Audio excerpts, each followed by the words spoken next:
The early morning light filled the hospital room, gently enveloping the three women standing guard over the man in the bed. He lay silently, his once muscular body now withered in pain, eaten from the inside out by cancer. A late-40s petite brunette cradled the man's hand next to her cheek. Her curly shoulder-length hair framed her pretty, tear-stained face. Sitting beside her was a late-20s version of the woman. On the other side of the bed was a 30-ish tall, attractive blonde who bore many of the same facial features as the man lying in the bed. Lovingly, she carefully wiped her father's now bald head. Their silent vigil was interrupted by a soft knock on the door. A tall blonde man stuck his head in. "Sis, is he awake?" he whispered to the blonde. "Not right now, Tim," replied Angie. "He's only awake for short amounts of time.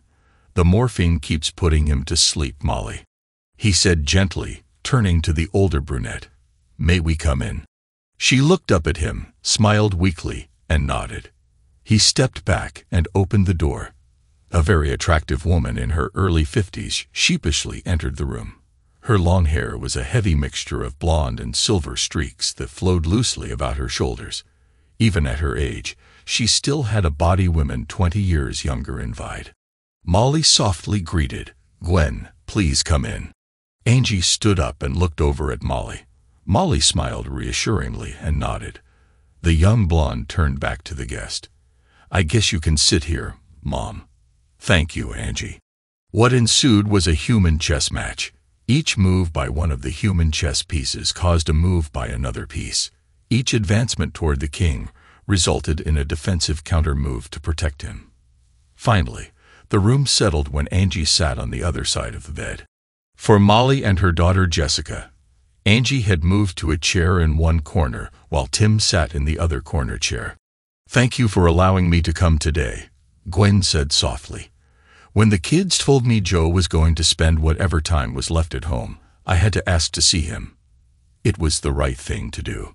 Molly replied wearily, "I talked it over with Joe, and he agreed. He doesn't want any visitors once we get him home later today. So I'm glad you were able to make it here before you released." He softly groaned as his eyes slowly opened. After not having looked into each other's eyes for over a decade, they became locked. "Gwen," he croaked softly. "I'm here." Joe whispered, "Where's Molly?" "I'm right here, honey," his wife said gently, patting his hand. He smiled weakly, gazing into his wife's soft brown eyes. Looking around the room, he took note of everyone there. "We are gathered here today," he said, smirking as he heard several chuckles. Closing his eyes, he sighed deeply, cleared his throat, and stared at his ex-wife. "Okay, Gwen," he said weakly. "Say what you need to say." "I'm sorry if I doze," he added. "I can't seem to stay awake." "I understand, Joe," Gwen said. "I'll keep it brief, but if you fall asleep, please don't worry. Most of what I need to say is for our kids anyway." He nodded, and she took a deep breath. "Joe, I just wanted to tell you goodbye." "I already said that 10 years ago," he responded. "Yes," she said with a slight tremor in her voice. "I remember, but when I heard you were dying, I knew I still had some things I needed to say to you. Forgive me." She intensely whispered, "Please, Joe, tell me you forgive me." They stared at each other silently for a minute before Joe sighed. "You're forgiven." Gwen sat back, obviously surprised by his response. "Just like that?" she questioned. He snorted, "No, not just like that. It took years to say that, and mean it." Molly winced in pain and let out a muffled groan, reaching over. He pushed the button on his morphine drip. Within seconds, his breathing deepened, and his face visibly relaxed. Minutes later, he was asleep. "I'm sorry, Gwen," Molly said gently. "He'll be out for a while. I know it probably wasn't what you hoped it would be." Gwen shook her head. "Actually, it was more than I dared hope for. I could only dream of him saying he forgave me. I know I have you to thank for that." "No," Molly said gently, shaking her head. "I could never talk Joe into doing something he truly doesn't want to do. Oh, I know. He'll do things for me he prefers not to, but never something he didn't feel was right. Well, I'm still thankful he found someone like you after I lost his love. You didn't lose his love. Mother, Angie spat. You threw it away. I know, Angie, Gwen replied sadly. And that's something I'll regret for the rest of my life. You have regrets too, don't you? Angie snorted, and then sat quietly, her lips pursed tightly, looking as if she'd sucked on a lemon. Sweetheart, we all have regrets. Things we wish we hadn't done or things we hoped would have turned out differently. Some of those things we had no control over, while others we brought upon ourselves. My greatest regret is that I allowed myself to go insane during those months. Don't try to excuse it, Angie snapped. No, I didn't, Gwen replied.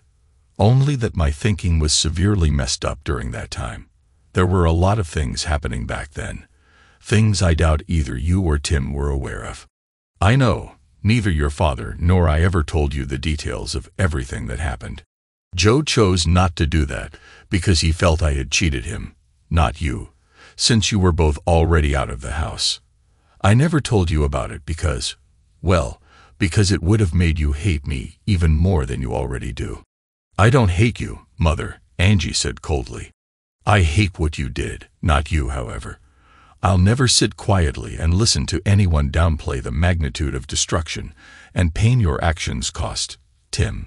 Please believe me when I say I never considered the amount of pain my actions would cause.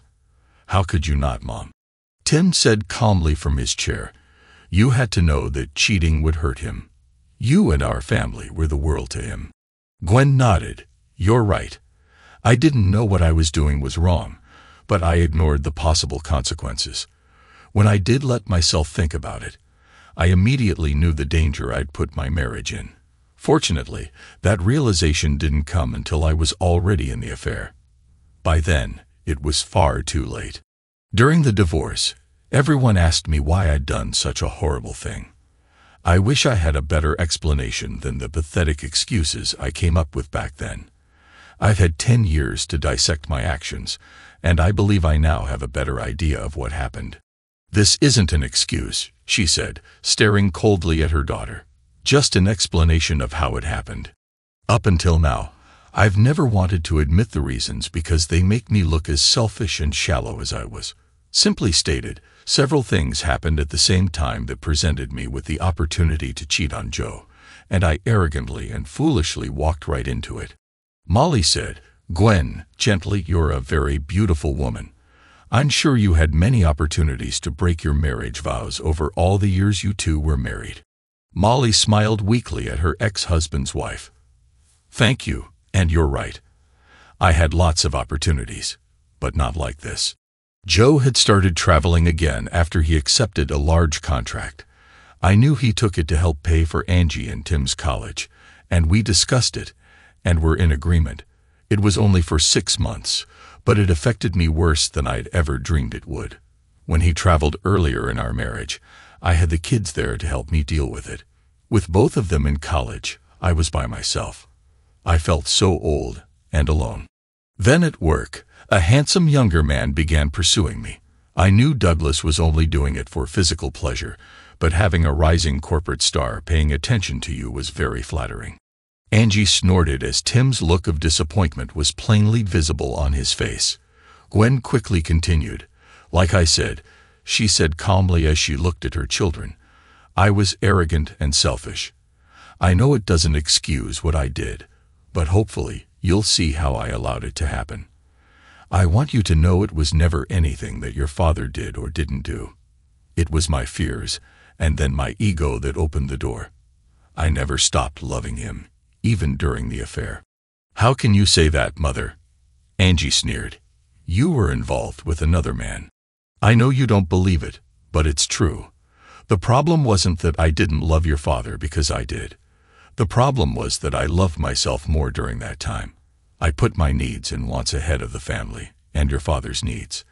For 4 months, I used my unhappiness to justify my actions.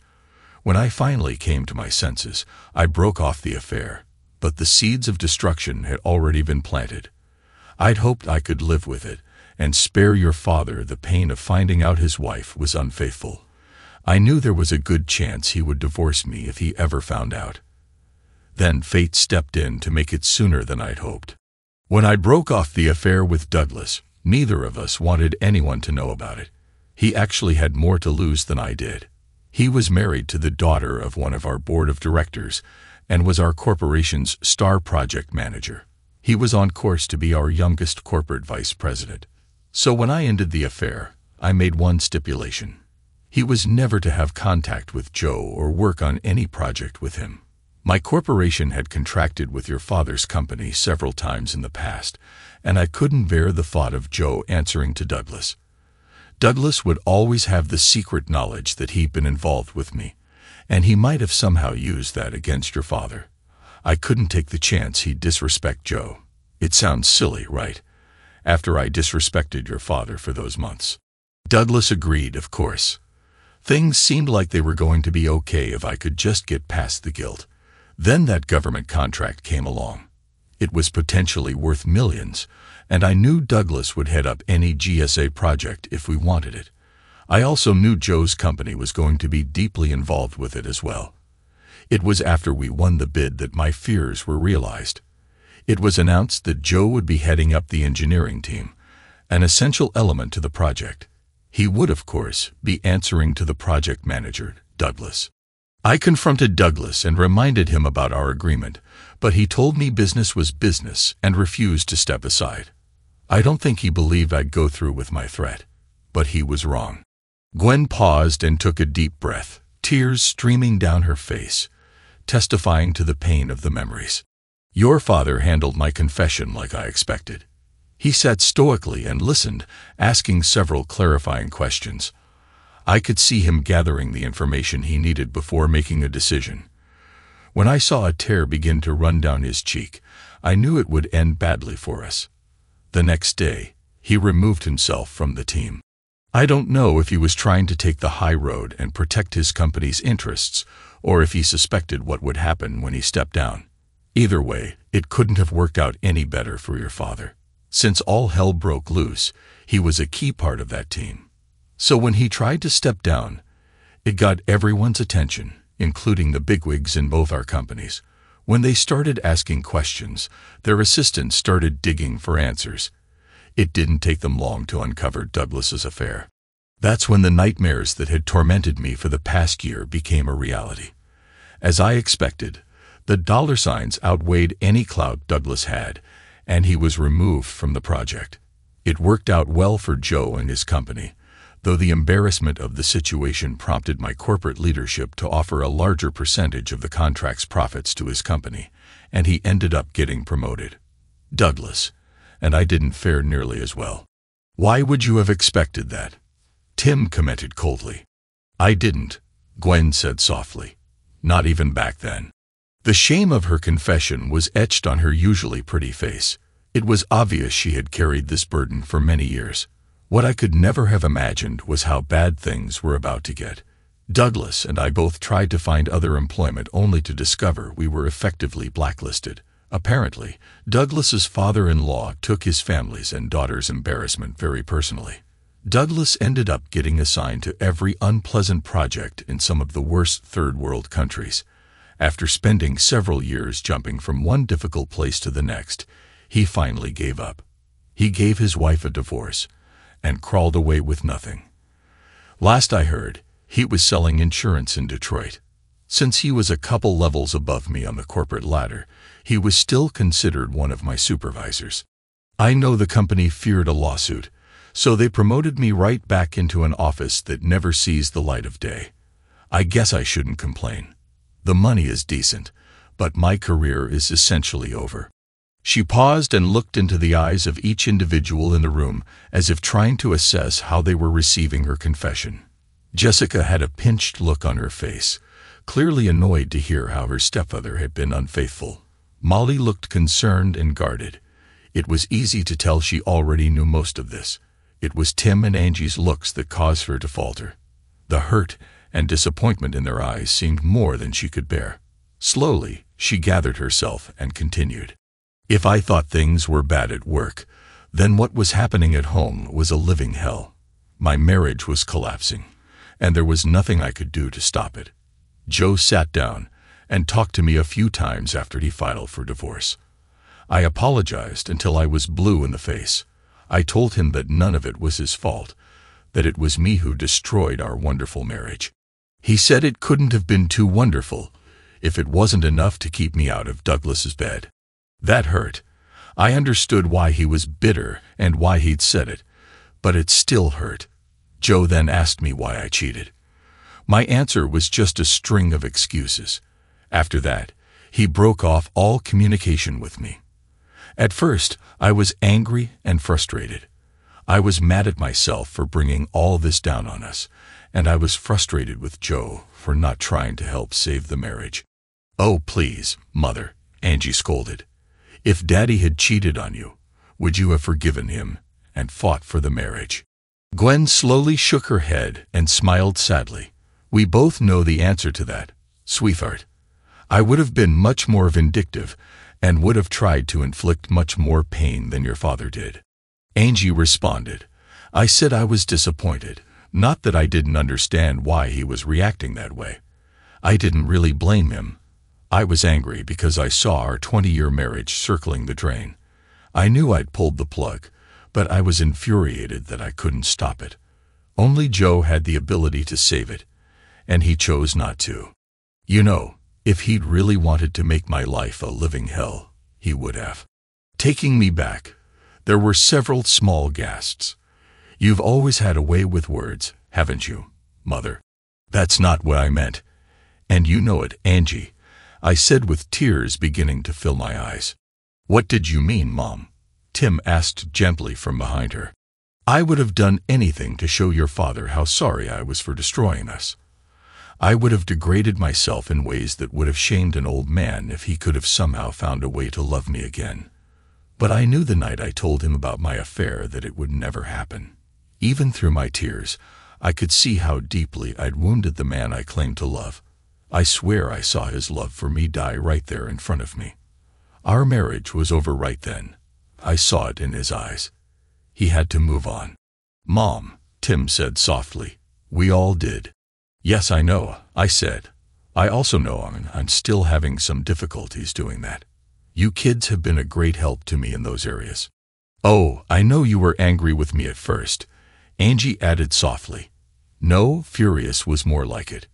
You had every right to be, but you didn't abandon me. I'm not sure I could have survived that. I'm thankful Joe didn't turn you against me. Dad would have never done that." "No," Gwen said, shaking her head. "No, that wouldn't have been him." She smiled sadly at her son, and then turned towards Molly. "Did you know I prayed that somehow, some way, I could get my marriage back? I begged and pleaded with God to somehow change Joe's heart and mind and give me another chance. I know I didn't deserve it, but it's what I wanted. I held on to that dream for over a year. Then Angie told me he'd started seriously dating you, Molly. That was when I knew my prayers weren't going to be answered. It wasn't until after you and Joe got married that I seriously tried to get on with my life. I started dating again, and that was when I found out just what kind of marriage I had before I destroyed it. We had something very good, but I'd forgotten how special it was. I was reminded when I started dating again. Boy, was I reminded. I dated quite a bit, but it never failed. I'd start comparing them to Joe, and it wouldn't last too long. After that, there's a special kind of intimacy between lovers that only comes with time. Only someone who's been close to you many times before knows when you want to be taken forcefully with raw passion, or when just gentle caresses and a soft kiss will send you over the edge. You can't imagine how humbling it is to realize that just because you crave your lover to know those things, it won't happen. It's not because he's not willing, but because he doesn't know you and your body well enough to know what brings you the most satisfaction at that moment. My nightmare was realizing I was the reason those things were gone because of my actions. Every romantic relationship I now had was forced to start from scratch. Oh, there were a few relationships that seemed promising over the years. 2 of them even ended in proposals. But I turned both of them down. "Why?" Molly asked, concern written on her face. "Why didn't you accept?" Gwen sighed deeply. Well, that's a bit complicated. One reason was I was still in love with my ex-husband. Mother, Angie scolded again. No, Gwen snapped back at her. You don't get to tell me what I'm already very much aware of. You can't say anything I haven't heard or told myself a million times. None of you get to tell me what I feel. I love your father, and I always will. I know it doesn't change anything, but I'll always feel guilty for what I did. I'm learning to try to live with those feelings and move on. In some ways, I have, but in other areas, I'm still stuck. Angie, sweetheart, Molly said softly, trying to calm the situation. It's okay. I'm not jealous. I know how much your daddy loves me. Gwen flinched slightly. I know that as well, Molly continued. That's why I felt like I could make that statement. I know you will forever have his love. I admit I'm jealous of that, but it was my own doing.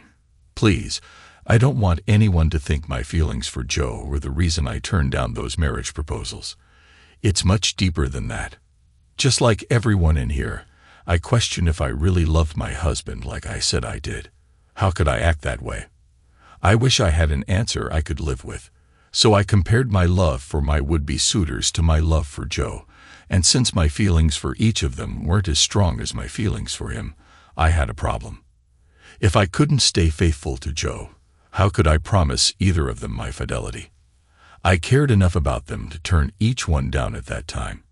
It was the right thing to do since it wouldn't have been fair to them. I'm sorry, Molly gently spoke. I'm sorry you're going through that. Gwen smiled sadly. It's easy to see why Joe fell in love with you, Molly. She said sadly, you're beautiful on both the inside and outside. Thank you, Molly said, her face pinched with concern. But please don't make me out to be some kind of saint.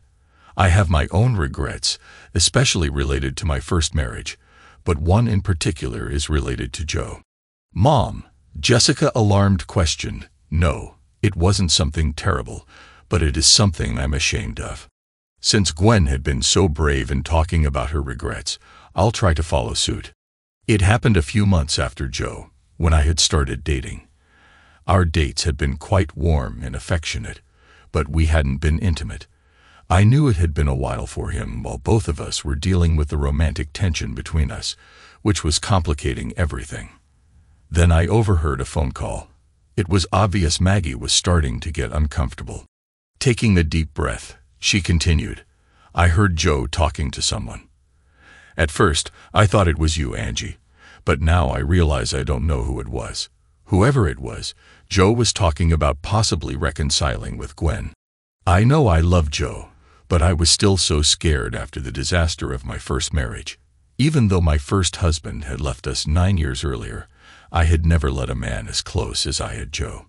I knew he was a good man, and he would be a good father and a great husband, so I decided that he was mine. That week, I shamelessly threw myself at him in an attempt to claim him and keep him solely focused on me. In short, I showed him how I felt. Mom, Jessica said smiling, I seriously doubt it took much to get Dad's attention. Every time I saw you two, you were always touching each other. Seriously, Molly agreed. Daddy could never seem to keep his hands off of you. Your father has always been very affectionate. Jessica snorted while Angie and Tim smiled. Affectionate is another word for eager. Jessica grinned. Jess. Molly scolded, and the 3 adult kids laughed. Gwen shifted uncomfortably in her seat. Her mother Jessica said, still smiling, I can't see why you regret showing the man you love how much you desired him, sweetheart. I don't regret that, Molly replied. What I regret is that it took the fear of losing him to bring me to that point. I also wonder what would have happened if I hadn't done that. Would Joe have waited on me? Would he have gone back to Gwen? Whatever would have happened, I would have hoped he was happy. I know I've been more than satisfied with the life we've shared, Molly continued. Tim, I said gently, Dad always says you, and just saved him.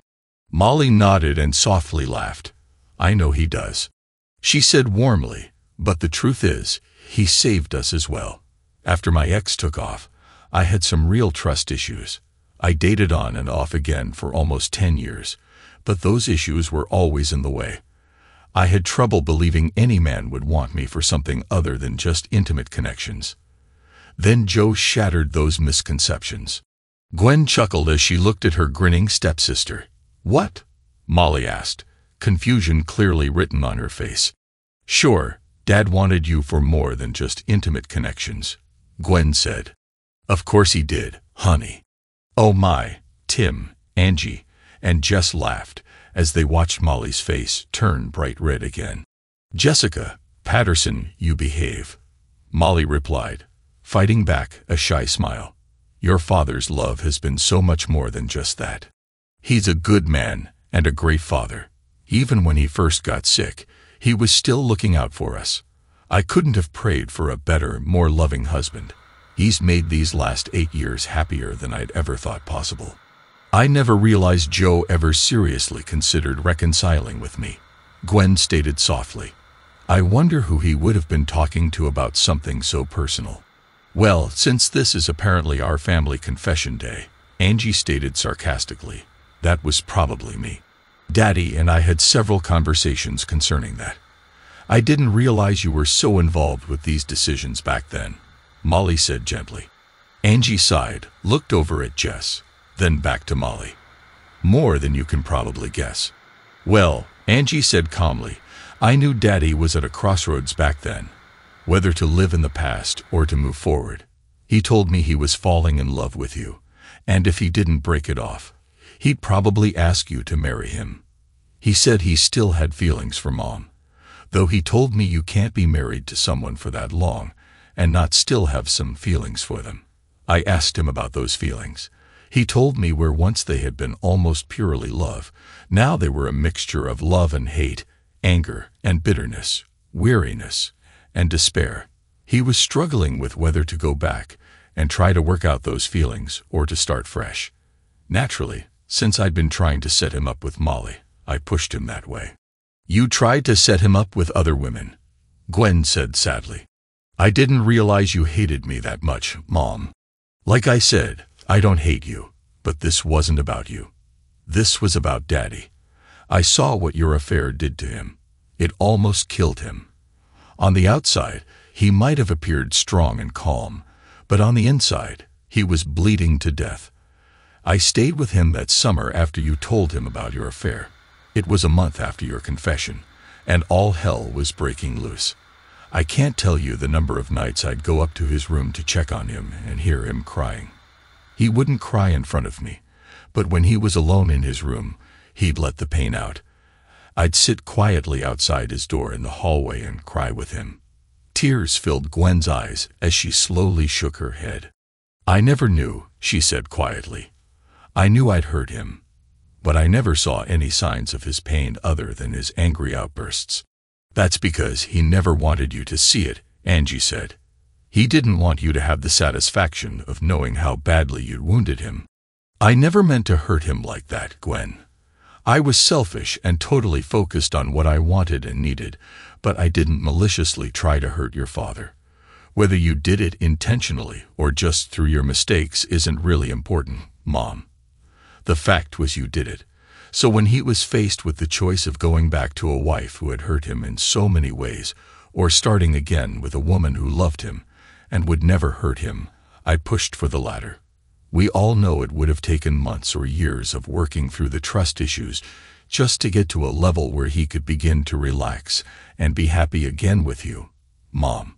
So, hell yes, I pushed for him to start fresh with Molly.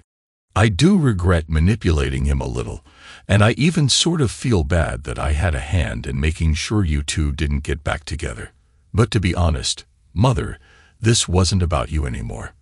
This was about my father's happiness, and I believed, and still believe, that he was happier with Molly than going back and trying to wade through all the rebuilding of his marriage with you. Angie, Molly interjected gently, I'm torn slightly between scolding you and hugging you and thanking you. Well, Jessica interjected, she didn't do it quite alone. I've got my own confession to add to all this. Jess, Molly asked in surprise. Mom, you know I met Angie in college. She was an upperclassman who was tutoring me my first year. We became friends, and it didn't hurt that she had a cute younger brother a couple of years older than me. She looked at Tim and sadly smiled before turning back to her mother. I was still living at home, and Angie came over several times. I could tell she was watching you very closely. When I confronted her about it, she shared her thoughts that you and her father would be perfect together. I was going to move on the campus the next year and was worried about you being left alone. I guess that was when we conspired to find a way to get you two together to see if there was any chemistry. I'd gone out with Tim a couple of times before. Angie invited me to stay the weekend at their house when I first met Dad. I mean Joe. I fell in love with him immediately. Angie snorted a laugh. She fell for him almost as quickly as you did. Molly, Angie, and Jessica snickered. I fell for him at least a full week faster than my mother did. It took her that long to pull her head out of her. Jess interrupted playfully, sticking her tongue out at her mother and smiling innocently. Anyway, since I was hooked, we began planning how to get you two together.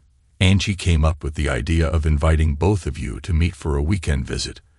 I'm sorry to say the story we used to cover our plan was that I was really into Tim and wanted my mom to meet him. Jessica turned to Tim. I'm sorry, Tim. I guess I never really apologized to you for giving you the impression I was more serious about us than I really was. You were a great guy when we were dating, and I was obviously very attracted to you, but you weren't in love with me. I know, Tim interjected. I couldn't figure out what was going on. At first, I knew I cared more for you than you did for me, but that first visit to my home was a surprise. Then, after seeing you with my dad, I was even more confused. I won't tell you that a guy's ego doesn't take a hit when his girlfriend falls more for his father than she does for him. But after your next visit with your mom, I finally understood. Up until then, I was afraid I'd fallen for a girl with some serious daddy issues. Well, Jessica laughed. I guess in a way, I did. I don't know too many 19-year-olds who change their last name when their mother remarries. Even though we never lived under the same roof, he's been more of a father than any other man ever has. Gwen grinned after seeing your mom and watching Dad's reaction to her and you. It was very obvious I'd forgotten how long it had been since I'd seen him smile and laugh like that. The silent room was filled with both reminiscent smiles and troublesome regrets. Well, Tim, he said quietly, since everyone else has confessed to some deep, dark secrets, I guess it's my turn. With all eyes turned to him, Tim cleared his throat. I just wanted to let you all know that you'll probably read something in the papers next week that might upset you. Yes, it's true. I'm a lost Kardashian sister, and I've recently become engaged to Bruce. I mean Caitlyn Marie Jenner. Angie snorted, and the room filled with sporadic laughter, a stark contrast to the earlier mood. Just like his father, both Gwen and Molly said simultaneously. The two women stared at each other in surprise before Tim interjected again. Thank you, he said, smiling warmly. I can't think of a better compliment. The room slowly drained of the small chuckles and settled into an uneasy quietness before Gwen gracefully stood up. Molly, she said with a small sad smile, thank you again for allowing me to come here today. I'm still trying to move on. This meeting was a big step for me. Thank you for letting it happen. You're very welcome, Gwen. Molly replied, and I hope you are able to move on and have a wonderful life. This was mainly Joe's decision, even though we both felt some good could come from this. If he hadn't, I wouldn't have agreed to it. I won't let anyone hurt my husband. I wish, Gwen whispered, I wish I'd been that passionately loyal. She looked over at her son. Tim, would you drive me to my hotel? He nodded and gathered his things. Gwen looked back at the fragile man sleeping in the bed. Molly, please tell Joe's in my prayers. So are you and Jessica. I will, Molly said, and thank you. Gwen turned and slowly walked out of the room. Once safely on the other side of the door, the tears began to stream down her face, and she quietly sobbed. She realized that was the last time she'd see the love of her life alive. 2.5 weeks later, Joseph Randall Patterson, age 53, passed away. He died in his sleep while at home, surrounded by his loving family. The graveside service had been bittersweet. Molly sat between Jessica in the front row, much to the surprise of some in attendance. Gwen also sat in the front row between Angie and Tim. After the service, friends and family gave their condolences, and then left, heading for the family reception. Now, all three adult children surrounded Molly as they stood by the limos. Angie said in a gentle voice, "I want to thank you again. I never thought I'd see Daddy smile again after the divorce, but you and Jessica brought that back into his life. You reminded him he could love again, and there was no doubt he loved you both." Molly reached over and gently took her hand. "Never forget how much he loved you and Tim. He was always so proud of you too." "We know," Tim said, smiling sadly. "But divorces make it hard on everyone. Even though Angie and I had already left home, their divorce was hard on us. We wanted to be there for Dad because he was so hurt and angry, but we weren't able to be there every day. We're so grateful he found you, Angie, and I also want to thank you for how you treated Mom these last few weeks." Angie added softly, "You've allowed her to say goodbye to Dad and be a part of celebrating his life today. Not a lot of people would have allowed an ex to do that." "Oh, honey," Molly said, "your dad and I knew it was important to Angie, and you as well as your mother. It means more than you know. When Daddy fell in love with you, he was able to move on with his life." Angie continued, "But Mom never really has. Hopefully, you and Daddy allowing her to say goodbye will help," Molly replied. "Tim," he said, "not only did you give my daddy a new life, but you might have allowed my mom to do the same. Your father and I love you both." Molly started to say, "I love you both," but her voice cracked. She tried to stop a sob as she reached out to lean against the limo. Tears began to stream down her face. "I'm going to miss him so much," she sobbed. Tim stepped forward and wrapped his arms around her as she buried her face in his chest and wept. The two younger women held each other as they watched her grieve the loss of her love. Slowly, she regained her composure, and the group solemnly turned their attention to a solitary woman kneeling beside the gravestone, oblivious to her audience. The woman quietly sobbed as she gently stroked the cold marble headstone and whispered the things of her heart to the man she once called husband. Angie and Tim silently walked over and stood on either side of their mother. "Mama," Angie whispered gently, "it's time to go." Listeners, please share your thoughts in the comments section below, and don't forget to like, share, and subscribe. Story 2.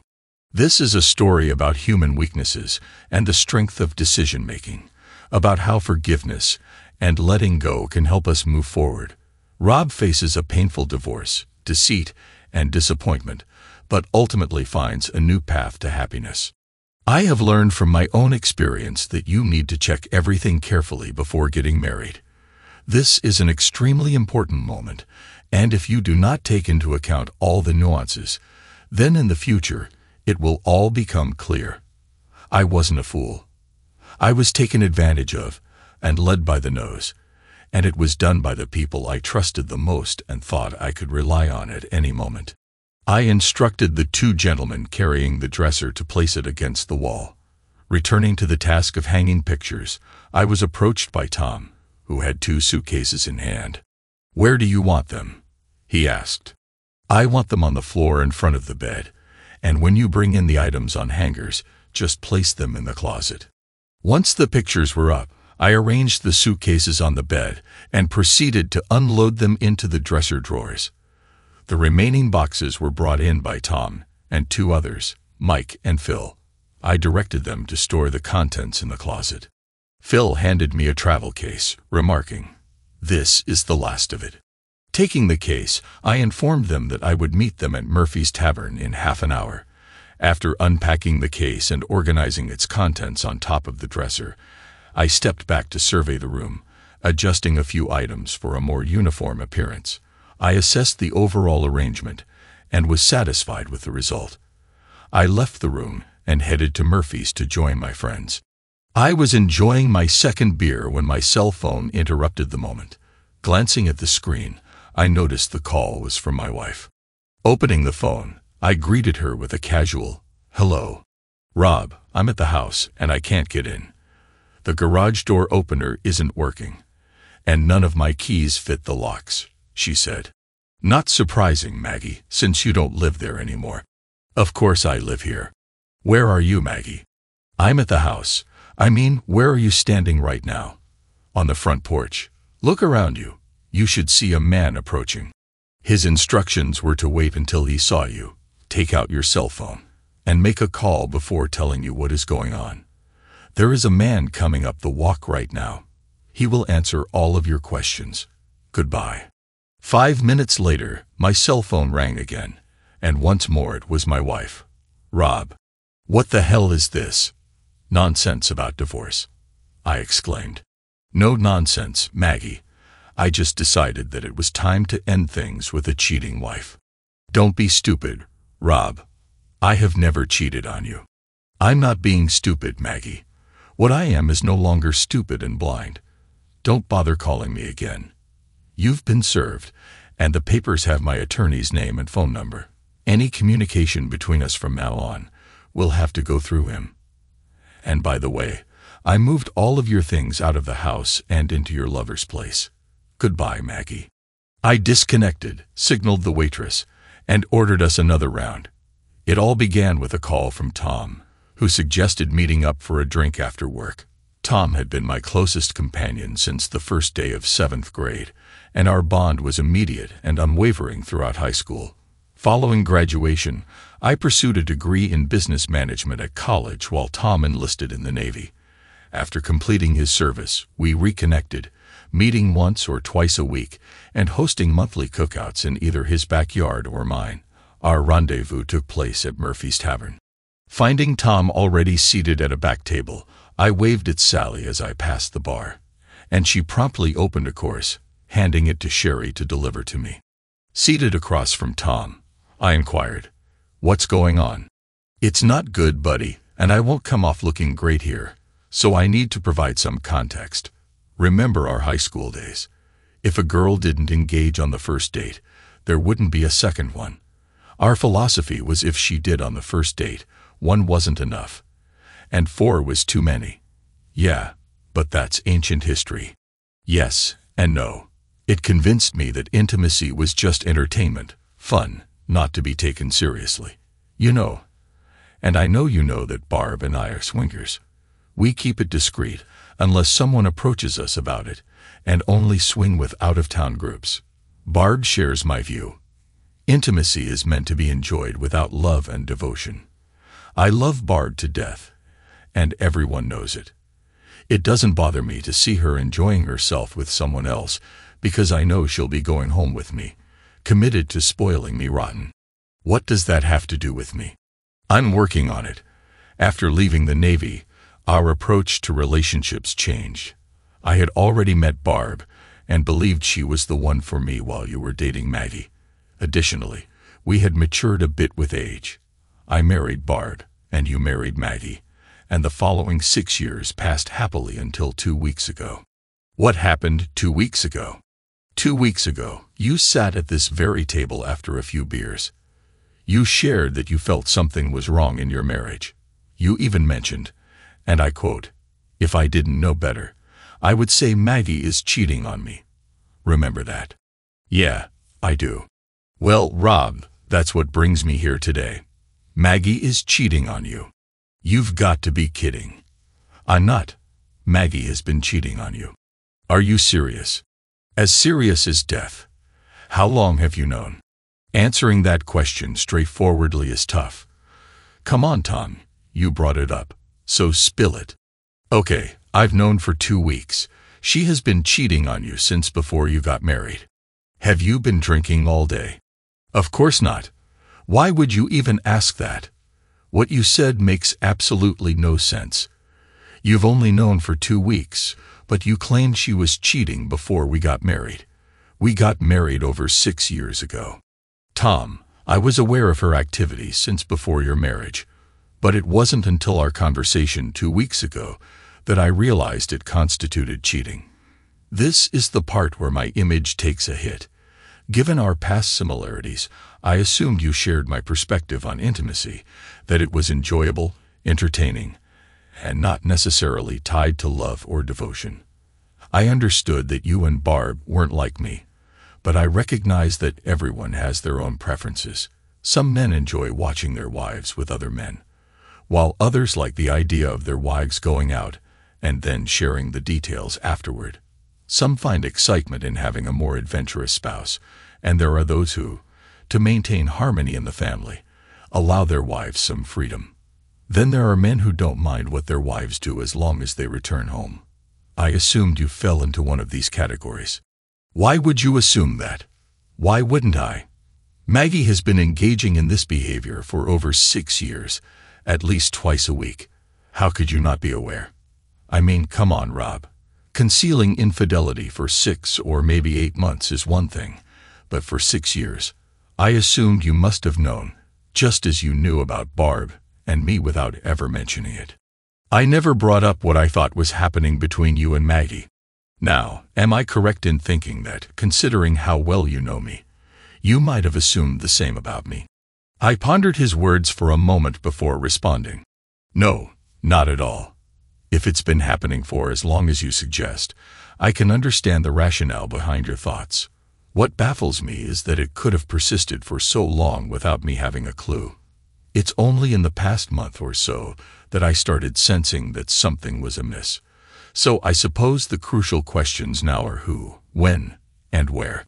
I attentively absorbed Tom's account of everything he knew for certain, his suspicions, and the information he'd gathered from others. When he finished, I sat there profoundly shaking. "What's your plan?" Tom inquired. "I'll gather evidence and then expose that deceitful person," I replied. While driving home, I reflected on the day I first encountered Maggie. My brother Jerry and his wife Christina had invited me to a Sunday barbecue. Upon entering their home, Christina immediately grabbed my arm and insisted on introducing me to someone.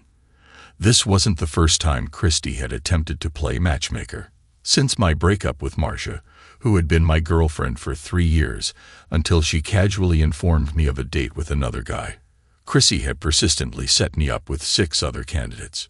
Marcia's revelation had come at an unfortunate moment, as I had intended to propose to her that very night. After her announcement, I calmly said, "I hope you have a nice time," and proceeded to open the ring box. I glanced at the ring and declared, "I guess I'll return this tomorrow." I got up, walked away from her tearful protests, and ignored her constant calls for the next 2 weeks until she eventually gave up. Now, there was Christy attempting to arrange another encounter with a perfect match, despite my repeated requests for her to stop. She persisted, oblivious to the fact that I wasn't ready for a new relationship. I gently pulled my arm away from Christina's grip and asserted, "No, Christina, not this time." Before making my way to find some beer, the gathering included about 24 people, and I was familiar with at least half of them. As I circulated and engaged in conversations, I discreetly observed the women present, trying to deduce which one Christina had in mind for me. Despite Christina's assumption that there was a specific type I'd be interested in, all 7 previous attempts had introduced me to individuals similar to one another and not suitable as replacements for Marcia. I scanned the crowd but couldn't identify anyone who fit the perceived type. However, I did come across a stunning woman with dark hair that quickened my heartbeat. She was surrounded by a group of guys, one of whom was likely her husband, fiancé, or boyfriend. It seemed impossible that she wasn't already spoken for, but I figured there's no harm in trying. Placing my empty beer bottle on a table, I approached the captivating woman who seemed to be the center of attention.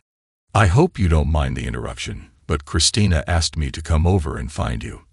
"And who might you be?" "I'm Rob. Christina is my sister-in-law." "Well, we shouldn't keep her waiting. Lead the way." I noticed she had been drinking white wine, so I guided her to the makeshift bar and offered to refill her glass. "I thought we were going to meet Christina." "No, what I meant was that Christina sent me to find you." "Could you explain that to me?" When I arrived, Christina mentioned that there was someone here she wanted me to meet. Her exact words were, "She's just perfect for you, Rob." Unfortunately, she got caught up with someone else before introducing me to this perfect lady. So, I wandered around until I found you. She cast a discerning gaze my way and then remarked, "And you immediately recognized that I was the perfect match for you." I could tell even from across the room. Just then, Kristen approached us. "Oh, good. You found each other, Maggie. This is Rob. Rob, meet Maggie O'Neill." Maggie and I burst into laughter, and Chrissy gave us a puzzled look. "What? What did I say? Why are you laughing?" Still chuckling, I replied, "I forgive you, Chrissy. I think this time you got it right." "This time?" Maggie inquired. "It's a long story, and I'll share it all on our first date, which I hope will be tomorrow." It was, and it marked the beginning of a courtship that concluded 6 months later, when Maggie and I exchanged vows in front of a municipal judge with Christina and my brother Jerry as witnesses. Summoning all my self-restraint, I managed to behave normally.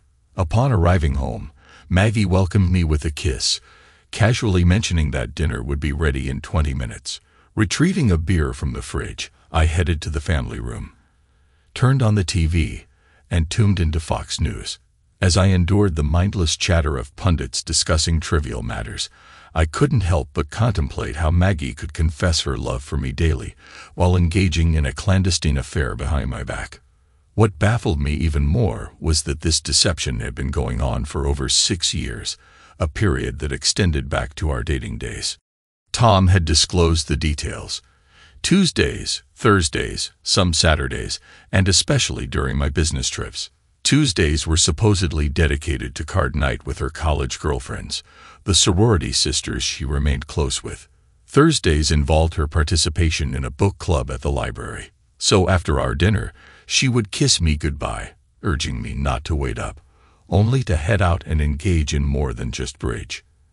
Now aware that 30 minutes after kissing me, she would be in a compromising position with her various companions. Yes, companions, not just one. After receiving my customary kiss, I immediately turned to the internet.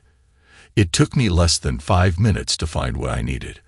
A credit card number and a few key clicks would ensure delivery to my office within 3 working days. Consulting my watch, I realized I still had time to make it to Radio Shack before closing. By the time Maggie returned from her supposed bridge night, our house phone was tapped, and I was in bed fighting sleep.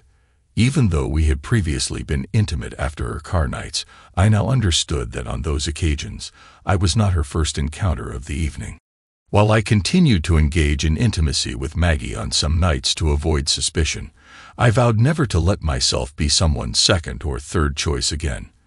In the mornings, I typically left for work before Maggie and I only almost always arrived home after she did, which left me with little opportunity to check the phone tap until Thursday evening, when Maggie left the house for her supposed book club meeting. On Wednesday morning, Maggie had a conversation with her mother for about 5 minutes. "Hi, everything okay?" "I'm fine. You didn't seem like yourself last night." "I guess I'm just a bit worried about Rob. He's acting a bit strange."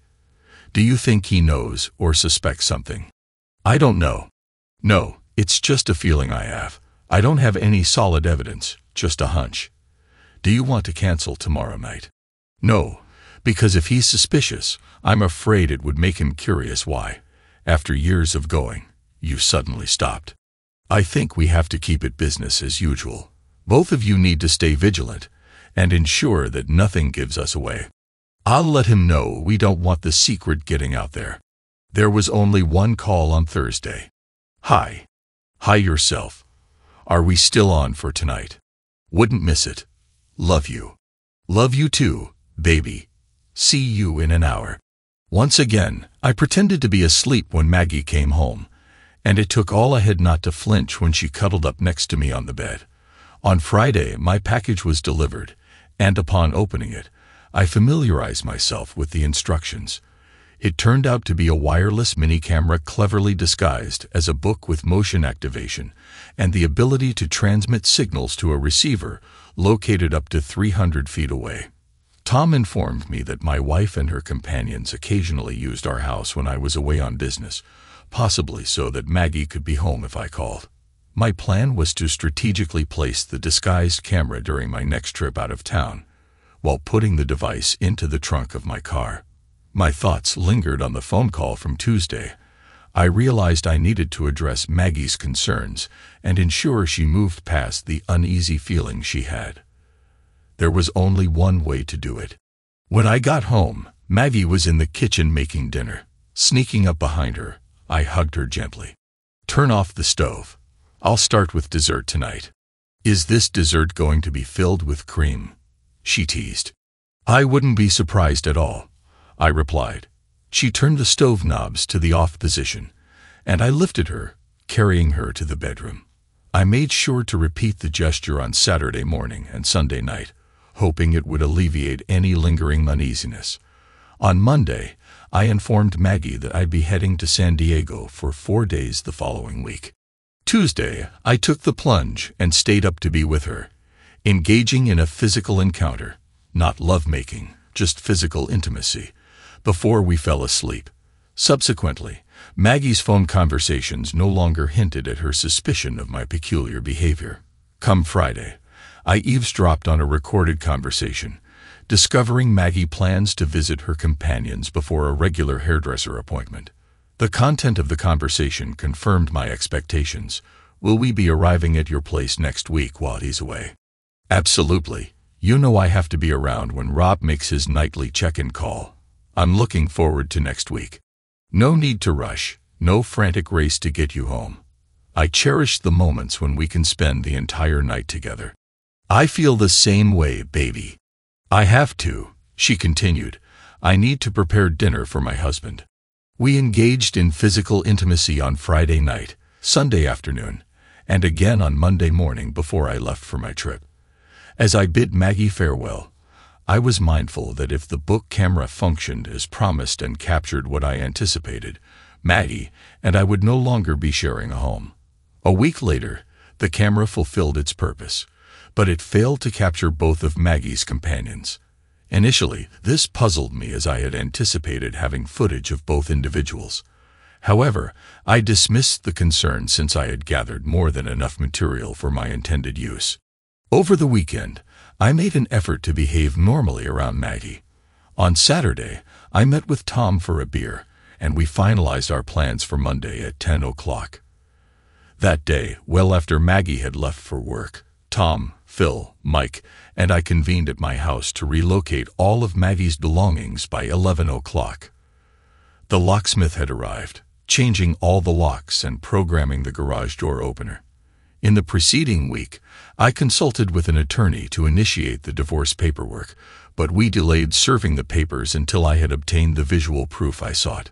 Monday morning, I contacted the attorney and instructed him to proceed with serving the papers. Phil and Mike had left, leaving only Tom and Nee at Murphy's. Ready or not, it's showtime. Tom spoke up. Suddenly, just then, my brother Jerry approached us with intense anger. "You scoundrel. What's the idea of suing Christina and me for alienation of affections? Are you out of your mind?" "No, but you must have thought you could get away with it forever. You're out of your mind. If you get out of here, Jerry, while you still can, under your own power. Don't threaten me, you little." Jerry was 63, and I was only 5'11", so I was little compared to him. I stood up and hit him, landing a punch right on the chin. He went pale in the eye and started to stagger. I hit him twice more, and he fell to the floor. I had already warned Gus behind the bar about the potential altercation, and he just kept drying glasses. Looking down at Jerry, I kicked him in the groin. As I was about to kick him again, Tom pulled me back. "Enough, bud. I think he understands how you feel.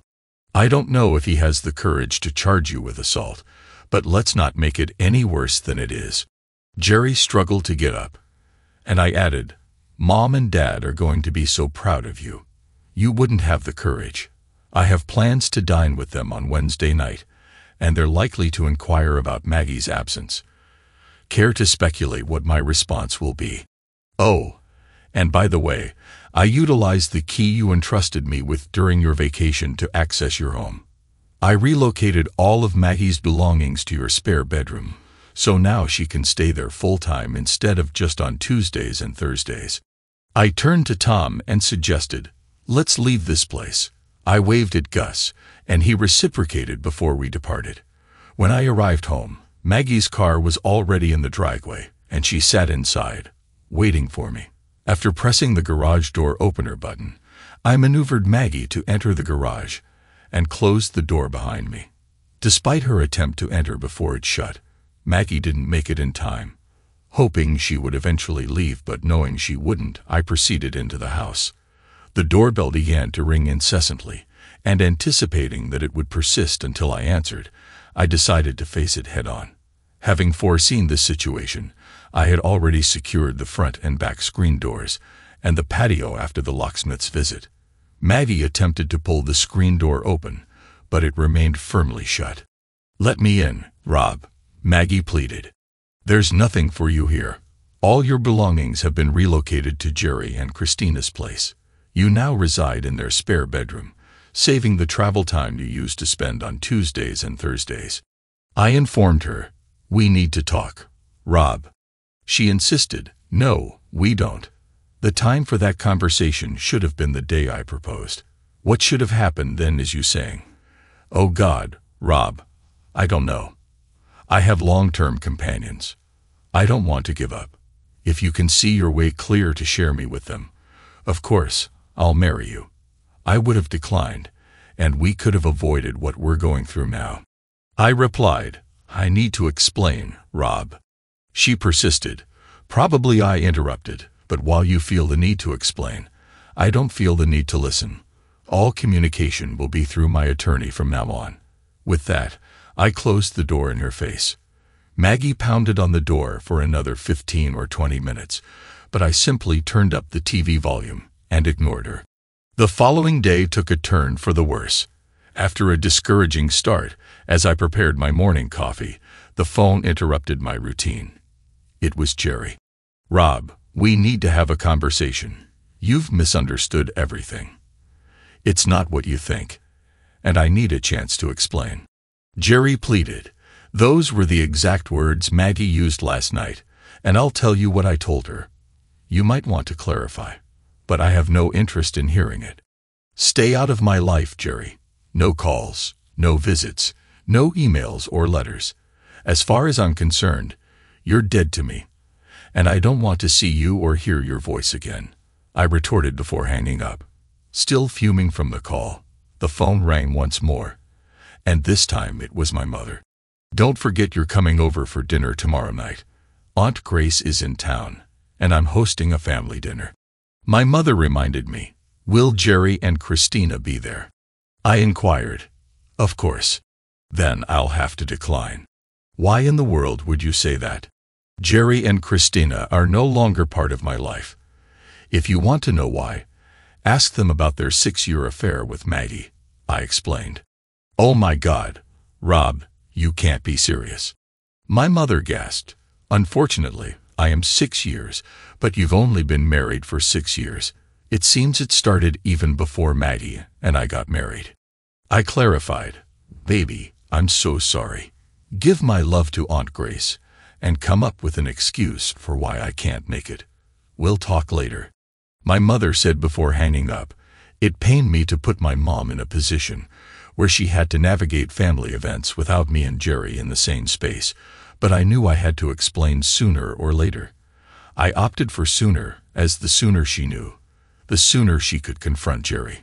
After ending my conversation with my mother, I began inspecting the house and compiling a list of tasks to enhance its market appeal. I harbored no illusions about keeping the house. Living in a state where no-fault divorce was the norm meant selling the house and dividing the proceeds. Moreover, the house was excessively spacious for a single person, as we had initially purchased it with plans for a future family. Our intention was to start having children at 30, allowing us freedom to travel and pursue activities that would become challenging with kids.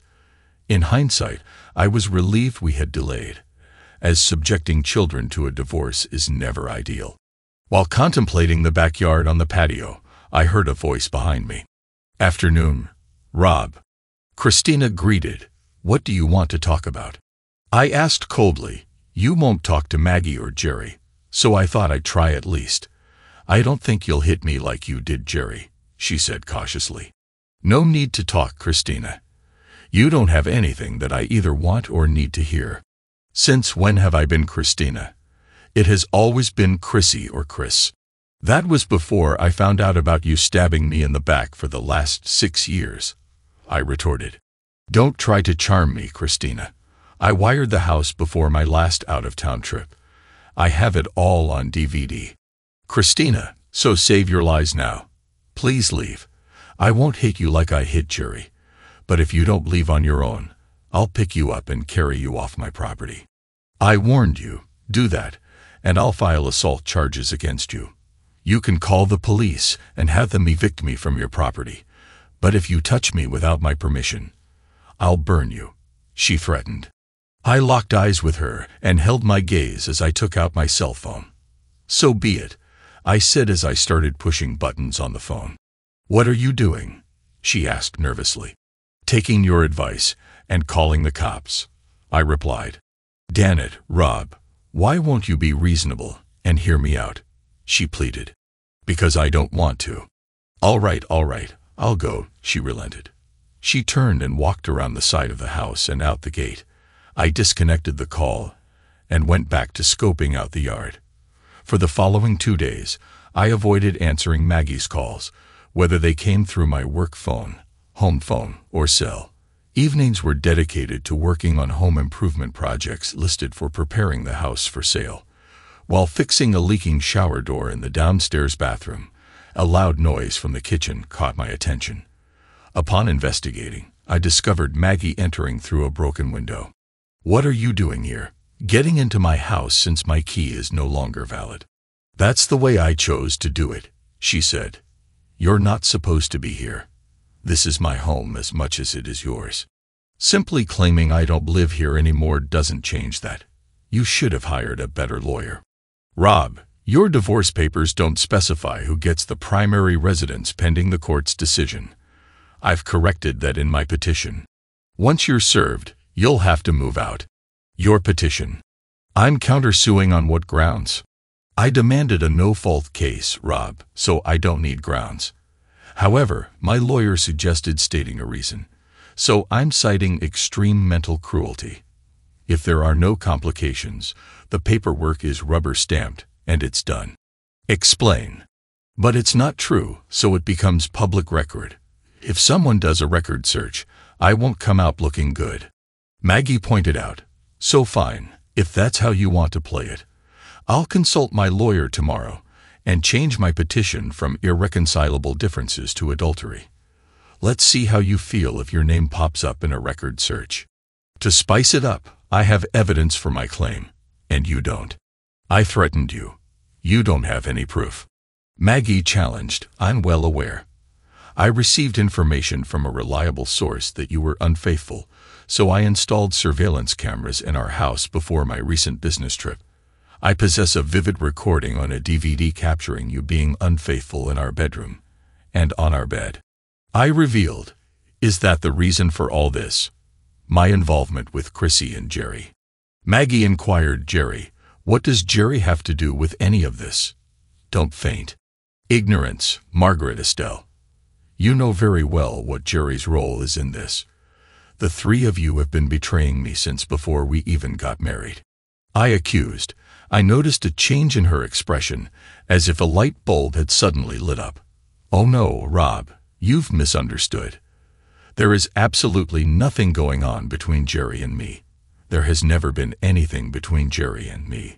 "Yes, between me and Chris, but never with Jerry," Maggie clarified. "That's not the information I received. You visit Jerry and Christina every Tuesday and Thursday when you're supposed to be at card games and book club meetings. Sometimes Jerry is home, and sometimes he isn't. Even when he's home, he stays in his den or works in the basement. Jerry has never been involved in what Chris and I do. He's aware of it, of course, But he also knows that Chrissy loves him and won't seek another man. He allows her those little pleasures, Maggie explained. So you're admitting to cheating on me? I accused. Absolutely not. Cheating implies taking something from you and giving it to someone else. But that's exactly what you were doing. No, I wasn't, Maggie denied. Did I ever refuse you when you wanted intimacy, except during my monthly cycle? No, I didn't. Even then, I always satisfied you if you desired it. Who initiated lovemaking? Half the time, I did, as our intimacy life suffered due to my time with Chris. No, it hasn't. We still make love 4 or 5 times a week. Can you point to anything over the past 6 years that shows I didn't love or care for you? Maggie challenged. No, you can't. Do we cuddle any less? There's nothing to indicate that I don't love you or deprive you of anything. My involvement with Chris hasn't cost you a thing. Your involvement with Christina. I interjected. I'm bisexual, Rob, and I have been since summer camp when I connected with 2 girls who were also. Chris was my roommate throughout college, and we recognized our shared orientation right away. We were lovers during college and beyond. It's been almost 11 years of fulfilling each other's bisexual desires. It's still cheating, and you know it. The fact that you've lied to me for 6 years about your activities on Tuesdays, Thursdays, some Saturdays, and when I'm away proves that you know it's wrong. Maggie countered, no, it doesn't. It just proves that I love you too much to let you know, because I knew how you'd react, knowing it would likely have driven us apart. Of course, knowing you were cheating would break us apart. Damn it, Rob, I wasn't cheating. I didn't tell you because of the thoughts in your head right now. You've made countless derogatory remarks about people who aren't straight. If I told you I was bisexual, you would have assumed I was different, or used some other offensive term for people who don't see intimacy the way you do. I never let you know because I needed what I get from Chris that I can't get from you. So, you're saying I don't satisfy you in bed? No, damn it, that's not what I'm saying. I'm extremely satisfied with you in bed, but you don't have the physical aspects I need. You're not a woman, Rob, and I occasionally need that. I need you, and I need what I get from Chris. It means both. Rob, I need a man, and that's you. And I need a woman, and that's Christina. I need both of you. There was a brief pause, and then Maggie broke the silence, asking, what's the next step, Rob? Should we contact the lawyers and ask them to nullify the paperwork? Do we move past this and focus on our marriage? I'm not sure if that's even possible. Maggie, you've shattered my trust. How do I know that Christina is the only one you've been unfaithful with? Can I be certain there isn't another man in the picture? Can I trust your claim that you had nothing to do with Jerry? All I have is your word, but what is the value of that word? You've proven to be an adept liar for 6 years without me suspecting a thing. Even if you're telling the truth, you are still unfaithful. Call it what you want, Maggie, but to me, it's still infidelity. Any form of intimate relationship with someone other than your spouse is cheating.